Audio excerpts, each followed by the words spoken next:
계속해서 부활 시리즈 말씀, 부활 내일의 영광이라는 제목으로 함께 은혜 나누시겠습니다. 중년 남자가 강연을 참석했다가 세상에 가장 귀중한 세 가지 금에 대한 이야기를 듣게 되었습니다. 여러분 아시는 대로 세 가지 금이 뭡니까? 황금, 소금, 지금이라고. 이걸 듣고 감동받은 남자가 우리 아내에게 또 이 사실을 알려줘야 된다 하고 바로 메시지를 보낸 거예요. 여보, 세상에서 가장 귀중한 금이 세 개 있는데 그게 뭔지 알아? 했더니 바로 아내로부터 답장이 왔습니다. 뭐라고 왔냐면 현금, 지금, 입금. 바로 지금 입금하라고. 그랬더니 또 남편이 바로 아내에게 답장을 해줬어요. 뭐라고 했냐면 방금, 조금, 입금 했다고. 여러분, 지금 오늘이 중요합니다. 특히 현대인의 삶 가운데 오늘, 지금이 가장 소중한 날일지도 모르겠습니다. 그럼에도 불구하고 내일에 대한 희망이 우리 가운데 없다라면 오늘이라는 말 자체가 과연 의미가 있을까요? 내일에 대한 꿈이 없다라면 오늘을 성실하게 바르게 살아야 될 이유가 있을까요? 아마 그렇게 못 살 겁니다. 내일이 없다라면 그저 오늘 먹고 마시고 마구잡이로 살아갈 수밖에 없는 것이죠. 이런 면에서 정말 저와 여러분들이 축복된 오늘을 살기 원한다면 건강한 미래의 꿈, 또 내일에 대한 소망을 가져야 하는 것입니다. 그때 오늘도 우리가 건강하게 살 수 있을 뿐만 아니라 내일의 꿈도 바르게 성취해가며 하나님 기뻐하시는 바른 열매를 맺으며 살아갈 수 있는 것이죠. 우리는 지난 몇 주 동안 이 고린도 전서 15장의 말씀을 가지고 부활에 대한 말씀을 함께 나누었습니다.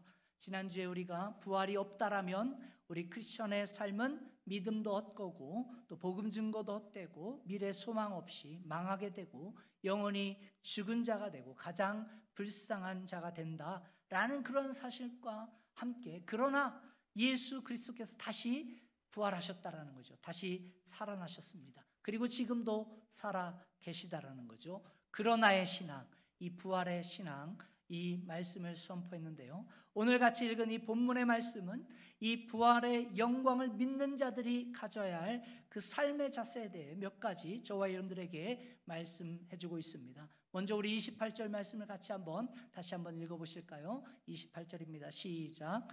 만물을 그에게 복종하게 하실 때에는 아들 자신도 그때 만물을 자기에게 복종하게 하신 이에게 복종하게 되리니 이는 하나님이 만유의 주로서 만유 안에 계시지 하심이라. 여기 만물을 그에게 복종하게 하실 때 이렇게 표현하고 있죠.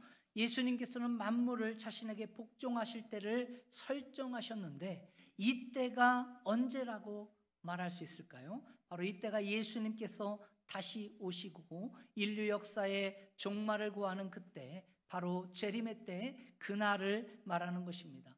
여러분, 인류 역사 히스토리라는 것이 사실 어느 시작점이 있죠. 시작점이 있기 때문에 반드시 끝나는 종착점, 끝나는 지점이 있는 것입니다.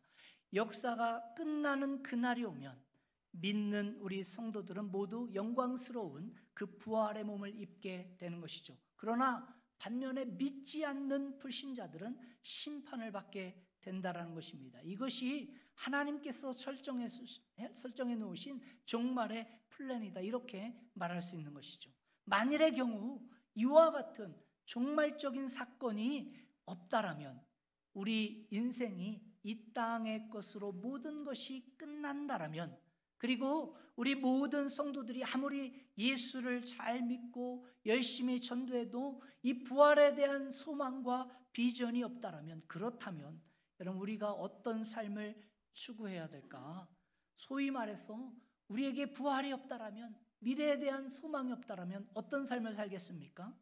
그냥 막 사는 것이죠. 여러분, 부활의 소망, 내일에 대한 소망이 없다라면 오늘의 삶은 무책임함과 타락과 죄악의 삶을 살게 되는 것입니다. 그래서 32절에 보시게 되면 사도 바울은 이 부활의 소망, 내일의 소망이 없으면 어떤 삶을 살게 되는가? 우리에게 말씀해 주고 있는데 32절 같이 읽습니다. 시작. 내가 사람의 방법으로 에베소에서 맹수로 더불어 싸웠다면 내게 무슨 유익이 있으리요? 죽은 자가 다시 살아나지 못한다면 내일 죽을 터이니 먹고 마시자 하리라. 여기 보면 사도 바울이 에베소에서 맹수와 더불어 싸웠다라고 말씀하는데 이것은 뭘 이야기합니까? 바울이 겪었던 극심한 고난을 말하는 것입니다. 여러분이 집에 가셔서 사도행전 19장 말씀을 보시게 되면 이 사도 바울이 에베소에서 말씀을 전하다가 이 폭도들이 일어나죠. 유대인 폭도들이 일어나가지고 사도 바울을 막 죽이려고 하는 겁니다. 핍박을 당하게 되는 것이죠. 오늘 본문의 말씀에 바울은 바로 그것을 강조하고 있는 거예요. 만일 미래의 영광이 없다라면 우리 모두가 부활하여 천국에서 하나님과 만나고 영광스러운 그 자리에 거할 그와 같은 부활에 대한 소망과 약속이 우리에게 없다라면 오늘 우리가 겪는 이 고난에 무슨 의미가 있겠냐라는 거죠. 부활의 소망이 없으면 고난받는 것 자체가 뭔 의미가 있냐 이런 겁니다. 그래서 계속 말씀하시기를 죽은 자가 다시 살아나지 못한다라면 이 부활이 약속되어 있지 않다라면 내일 죽을 테니 오늘 어떻게 살겠어요? 오늘 실컷 부어라 마셔라 먹고 아주 비관적인 그런 소모적인 삶을 살 수밖에 없다라는 것이죠. 그러나 우리 크리스천들의 삶은 그와 같지 않다라는 거예요. 우리 그리스도인들의 삶은 뭐가 있다고요? 내일의 소망이 있다는 것입니다. 부활의 영광된 내일이 약속되어져 있다는 사실이죠. 여러분 이 사실을 믿으십니까? 이쪽은 믿는 것 같고 이쪽은 믿는 것 같지 않습니다. 여러분 이 사실을 믿으십니까? 이쪽이 안 믿는 것 같아요 이제. 여러분 이거 너무나 중요한 믿음입니다. 우리 크리스천은요 부활의 영광된 내일이 있음을 믿는 것입니다. 그렇기 때문에 오늘 저와 여러분들이 당하는 이 고난과 환난, 근심과 슬픔은 여러분 내일을 향한 연료가 되는 것임을 깨닫게 되는 것이죠. 그러므로 사랑하는 성도님들, 우리 예수 믿는 우리들은요, 우리 믿음의 사람들은요, 오늘 조금 힘들고 어려워도 내일에 나타날 부활의 큰 영광을 바라보며 하나님의 뜻을 향해 앞으로 전진해 나가야 될 줄 믿습니다. 이런 면에서 저와 여러분들의 삶이 예수 부활의 영광을 사모하며 오늘을 살아야 될 줄 믿습니다. 마침내 다가올 그 나라의 영광된 그 내일을 위해 오늘을 힘차게 달려가야 될 줄 믿는 것입니다. 그렇다면 여러분 부활의 영광을 위해 오늘을 달려가려면 오늘 우리에게 필요한 것이 무엇인가? 영적 용기가 필요합니다. 뭐가 필요하다고요? 영적 용기. 오늘 29절 말씀을 한번 보실까요? 29절 말씀 같이 읽습니다. 시작. 만일 죽은 자들이 도무지 다시 살아나지 못하면 죽은 자들을 위하여 침례를 받는 자들이 무엇을 하겠느냐? 어찌하여 그들을 위하여 침례를 받느냐? 여기에서 죽은 자들을 위한 침례라는 이와 같은 표현이 나와서 사실 굉장히 해석하기 어려운 구절 중에 하나죠. 성경의 많은 난해 구절 중에 한 구절이기도 한데요. 여기서 죽은 자들을 위한 침례라는 것은 죽은 사람들을 위해서 침례를 베푼다 이런 뜻이 아니라는 겁니다. 여기에 사용된 전치사 휘퍼의 용도가 누구누구의 자리를 대신 채우기 위한 것이다 라고 이렇게 해석하는 것이 맞죠. 그렇기 때문에 여기에서 죽은 자들을 위한 침례라는 것은 죽은 자들을 대신 채우기 위한 침례다 이렇게 해석하는 것입니다. 여러분 사도 바울이 고린도서를 기록할 당시 그 교회에 여러분 굉장히 핍박이 심하던 그런 시대였죠. 그래서 오늘 같이 이렇게 예배를 드렸던 그런 성도인데 다음 주일에 보면 옆에 앉았던 내 성도가 그 자리에 있어요 없어요? 없는 것입니다. 이유는 주중에 핍박받아서 사자굴에 던져서 죽임을 당하게 된 것이죠. 그렇다 보니까 오늘같이 예배드렸던 같은 성도가 다음 주에는 그 자리에 없으니까 그 자리가 뭐 하게 돼요? 비워버리게 되는 겁니다. 이렇게 되면 원래 있던 다른 그러한 성도들이 그 비어있는 자리를 어떻게 해야겠어요? 그 빈자리를 또 전도하고 그 빈자리를 새로운 신자가 와서 채워지도록 하는 것입니다. 그때 새롭게 예수 그리스도를 믿는 그리스도인이 되기로 결단한 사람은 뭐를 받아야 했습니까? 침례를 받아야 했어요. 초대교회 성도들은 다 침례를 받았습니다. 침례 받은 사람들이 성도였고 침례 받은 사람들이 그리스도인이었어요. 그러니까 반드시 침례를 받아야 했는데, 이런 측면에서 오늘 본문에 말하는 이 죽은 자들을 위한 침례라는 것은 사실 죽은 자들이 비워놓고 간 그 자리에 새롭게 온 그리스도인들이 받게 될 그러한 침례를 의미하는 것이었죠. 오늘 저와 여러분들이 살고 있는 이 미국이나 한국에서 나 예수 믿기로 결단하고 침례 받습니다 라고 한다고 해서 누가 오늘 너 침례 받았으니까 끌고 가서 죽입니까? 안 죽이니까 그냥 종교적인 의식으로 그냥 교회 다니면 침례 받는가 보다 싶어가지고 목사님 침례 받을게요 하는데, 여러분 이 당시는 그게 아니었어요. 여러분 침례 받는 것 자체가 굉장한 위험이었죠. 왜 그런가 하면 초대교회의 침례라는 것은 퍼블릭 오피셜한 공표였어요. 공표. 뭘 의미했냐? 나는 이제부터 예수 그리스도를 믿는 신자입니다 라는 것을 퍼블릭하게 그냥 공개적으로 선포하는 거예요. 이렇게 또 얘기했더니 목사님 그게 뭐가 나빴어요?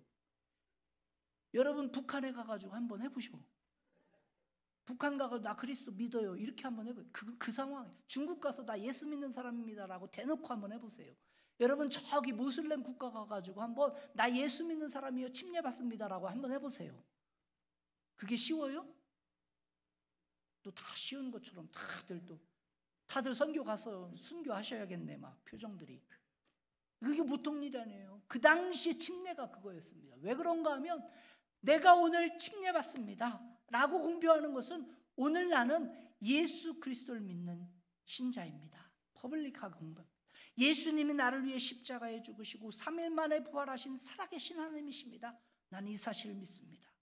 그 예수님을 팔로우합니다. 따라가는 그러한 사람입니다 하고 자신의 믿음을 아주 퍼블릭하게 공개적으로 선포했던 것, 그게 침례였어요. 그렇기 때문에 침례 받기 전까지는 저 인간이 교회를 다니는지 예수 믿는 자인지 몰랐다가도 이제 침례 받으면 다 어떻게 하는 거예요? 이제 예수 믿는 사람이라 이게 아는 거예요. 그렇게 되니까 어떻게 합니까?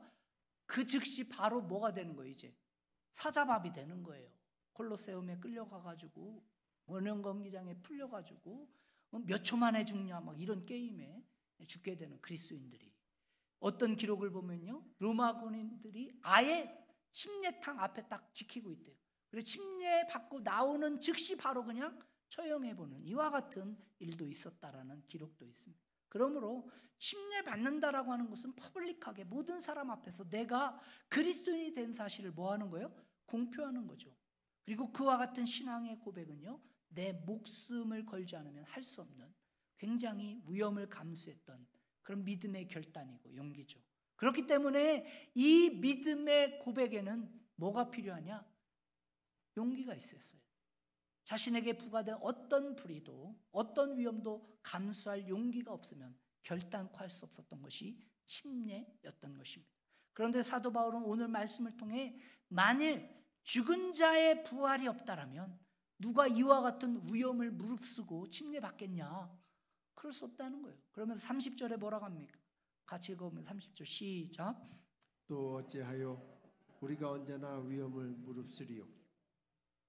이런 의미에서 여러분 우리 가운데 부활 신앙이라고 하는 것은 현재 우리에게 주어진 모든 고난과 불행을 기꺼이 뛰어넘을 수 있는 용기를 안겨자 주는 것, 이게 부활 신앙이죠. 여러분 초대교회 성도들은 어떻게 그 혹독한 그 시련에도 핍박에도 불구하고 그 믿음의 절개 신앙을 지키고 담대하게 복음을 전포하고 공표하고 그러면 살아갈 수 있었을까요? 그들 가운데 뭐가 있었습니까? 부활의 믿음, 부활의 신앙이 있었어요. 예수 그리스도께서 다시 살아나셨다. 나도 예수 그리스도와 함께 다시 살아난다. 이 부활의 신앙 믿음이 있었기 때문에 가능했던 것이죠. 오늘 저와 여러분들에게도 이와 같은 부활의 신앙이 가져다주는 믿음의 용기가 필요합니다. 내가 무슨 일을 당하더라도 하나님이 나를 지키신다. 이 믿음이 있어야 돼요.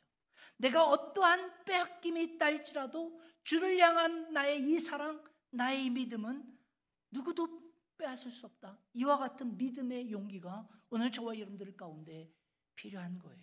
여러분, 이 부활의 신앙의 선포가 분명할 때, 여러분, 아무리 오늘의 삶이 저와 여러분들을 흔들고 힘들게 하고 고단하게 하고 답답하게 한다 할지라도 우리는 내일 부활의 소망으로 일어나게 되는 줄 믿습니다.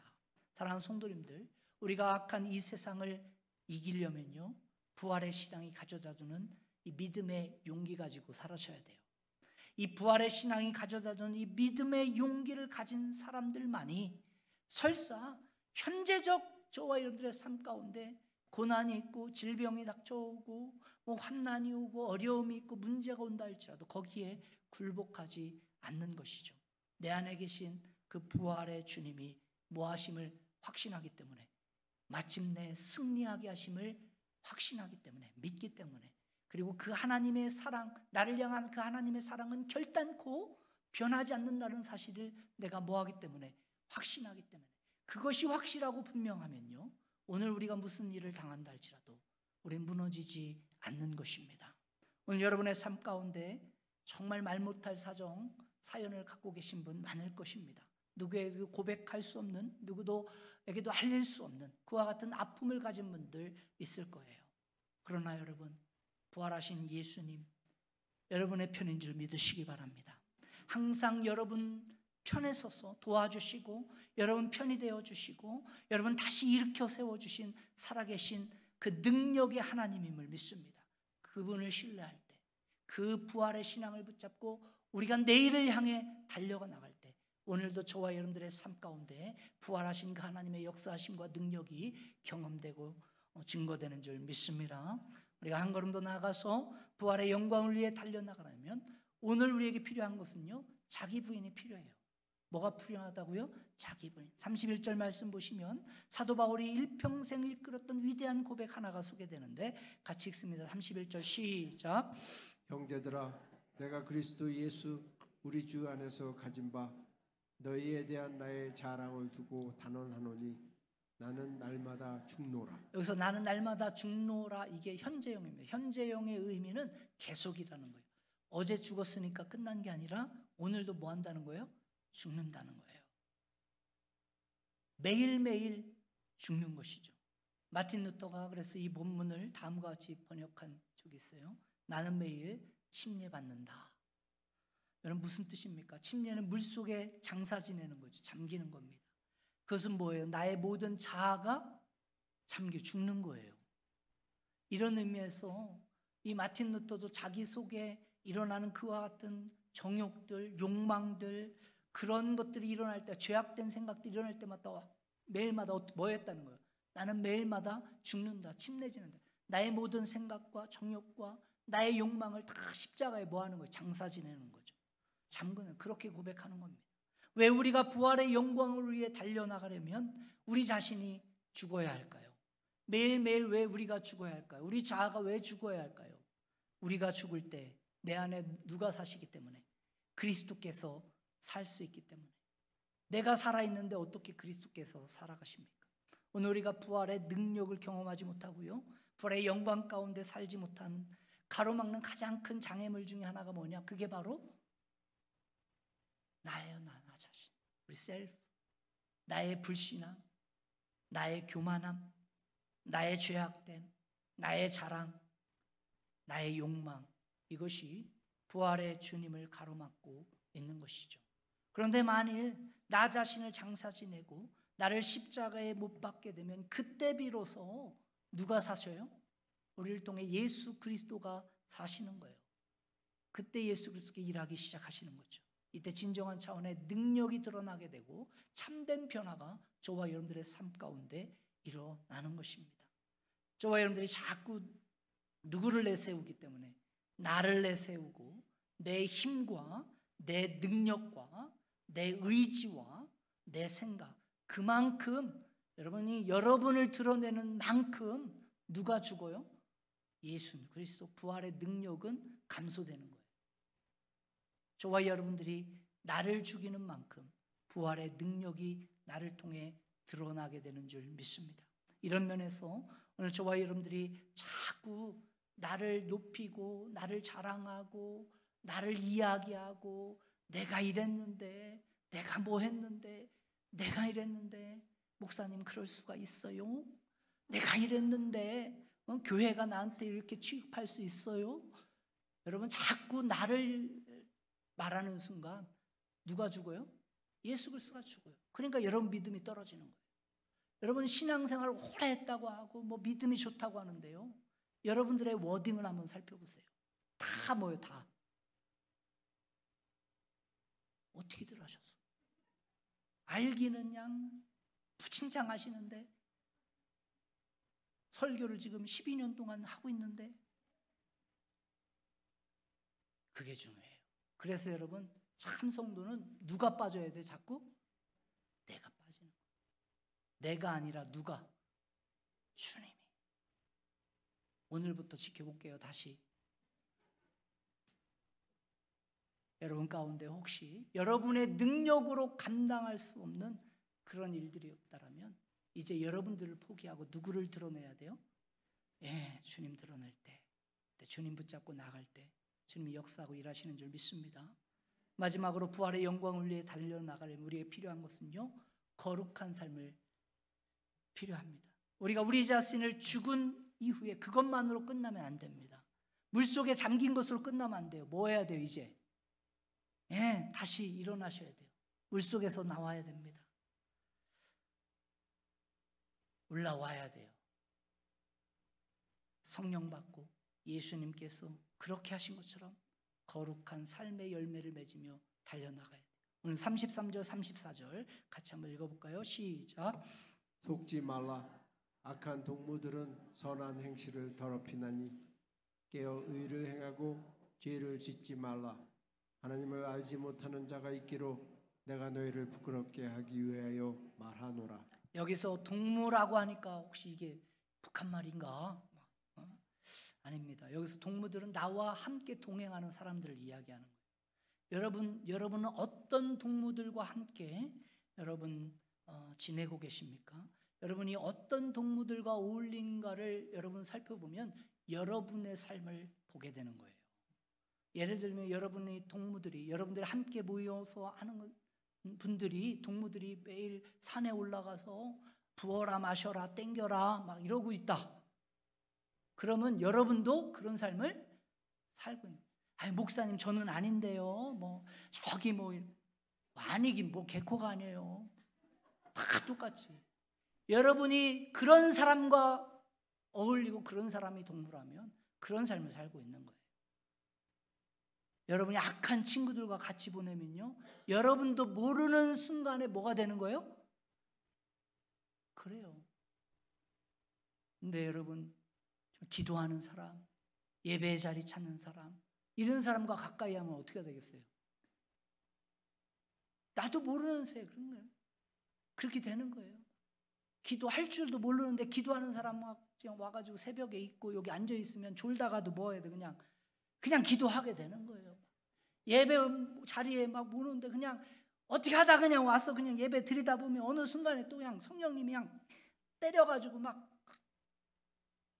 해가지고 그냥 그렇게 되는 거예요. 그래서 여러분 누구랑 같이 노냐 이게 굉장히 중요합니다.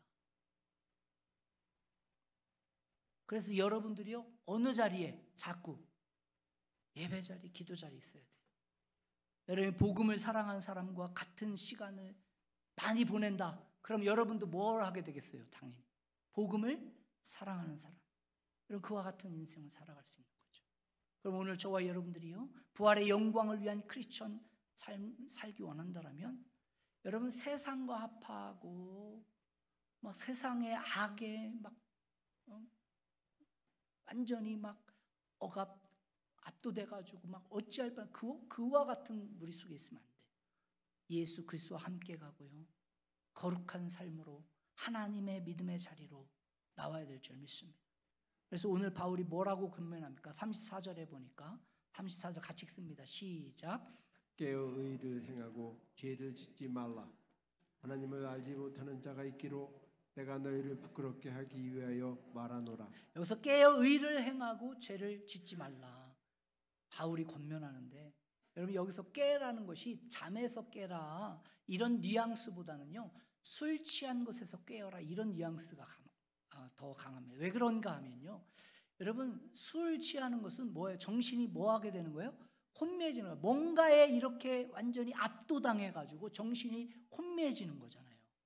그래서 NIV 성경 Come back to your sense라고 이렇게 해석해요.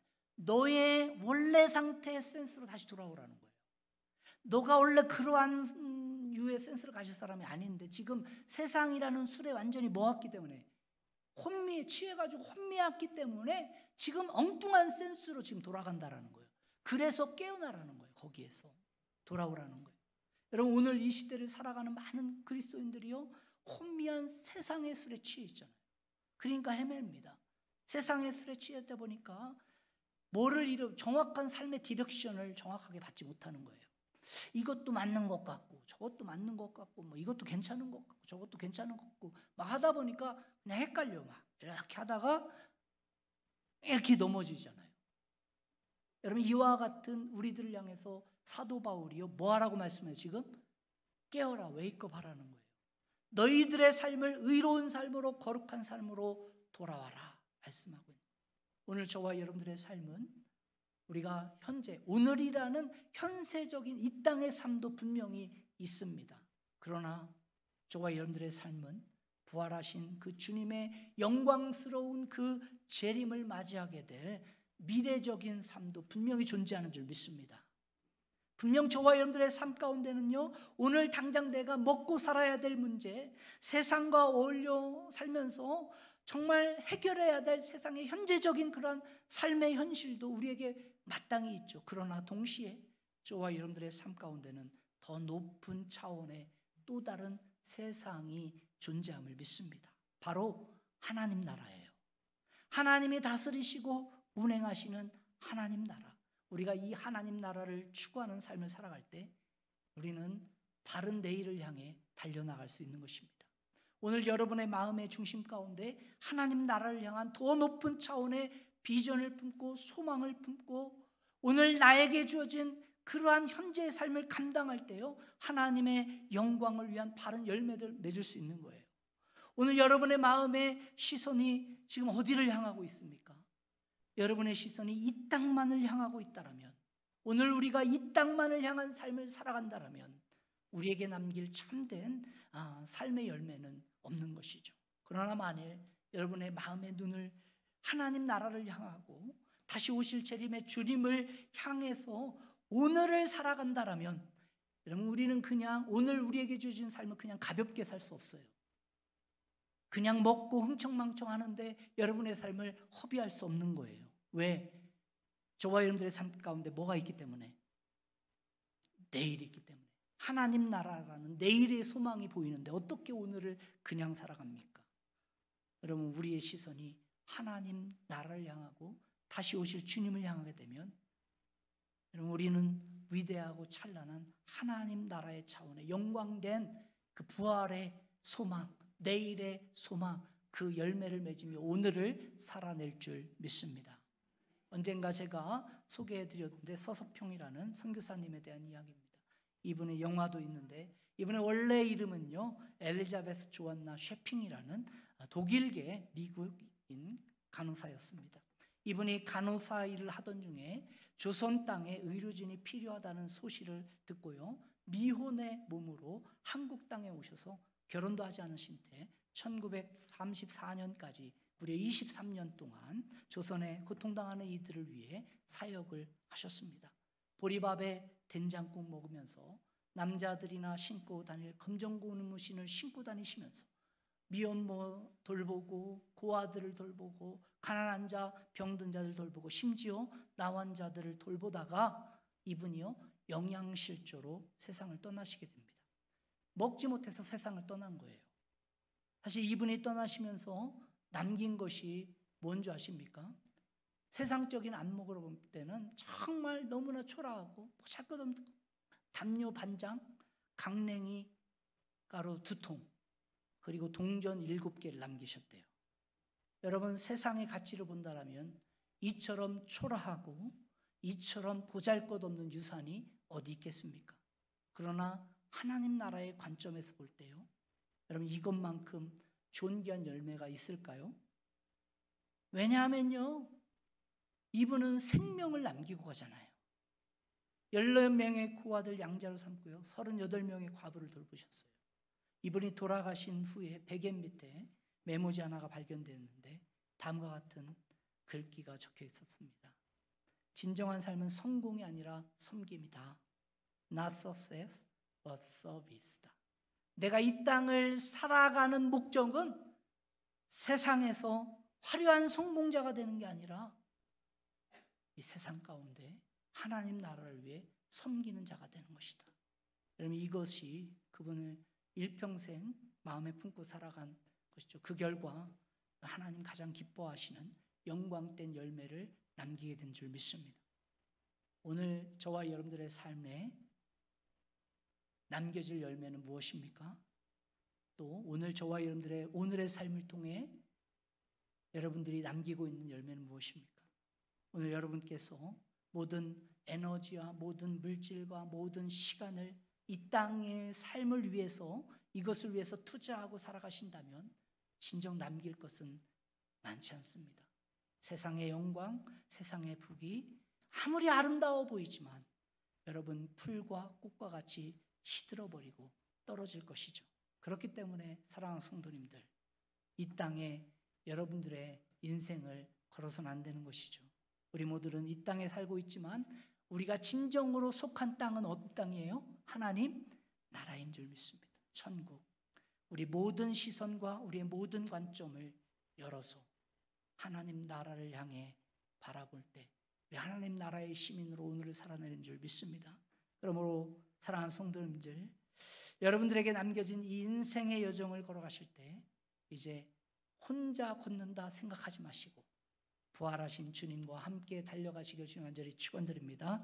그 능력과 사랑 가운데 무슨 일을 당할지라도 그 능력과 사랑과 믿음의 용기를 가지고 달려가셔서 부활하셔서 최후에 승리하신 그 주님께서 가장 기뻐하실 영광된 열매를 맺는 우리 귀한 성도들 다 되어지길 주님 간절히 축원드립니다.